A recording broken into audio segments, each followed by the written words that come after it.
Hello' guys আসসালামু আলাইকুম। আজি পোৱালি আহাতে আহাতে ৰাতিয়ে হৈ গ'ল।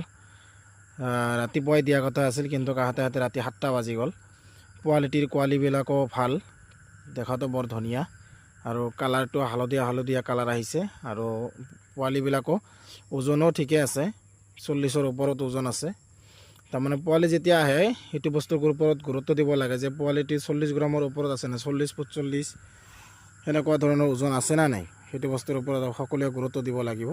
যিজনে ফাৰ্মাৰ তেওঁ গুৰুত্ব দিব লাগিব আৰু ভালকৈ বাছি ল'ব লাগিব, যাতে কোনো ধৰণৰ বেয়া বস্তু মানে লেংৰা বা অসুস্থ মুৰ্গী যাতে কেতিয়াও লোৱা নহয়।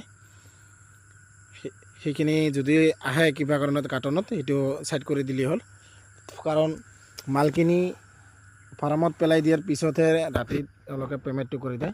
এই কাৰ্টনত চাওক, এই সাতটা মানে একেবাৰে দুৰ্বল মাল, সেই একেবাৰে নচলিবই। এই 7টা মাল বদলাই দিয়াৰ পিছত বাকীখিনি যিখিনি লুজ মাল সেইখিনি দি দিলে। এয়া হ'ল মোৰ বন্ধু, তেওঁৰ ফাৰ্মতে আজি মালটো আনিলে বা ময়ো লগত থাকি নমাই দিলোঁ।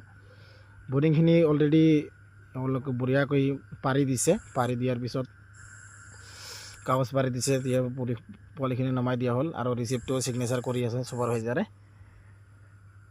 আৰু পোৱালিটোৰ চাক বাকচত সেনেকৈ লেখা থাকিব যে শক্তি বুলি আৰু কপ 6। সেই বস্তুটো সকলোৱে মনত ৰাখিব, যাতে কপ ভেন 30Y, শক্তি কপ ভেন 30Y এই কোৱালিটিৰ মালটো সকলোৱে মালে ভাল। যেমন পূৰ্বা, যেনেকুৱা ধৰি লওক পূৰ্বা কোম্পানী আছে, এইবিলাকেও ভাল। আজিৰ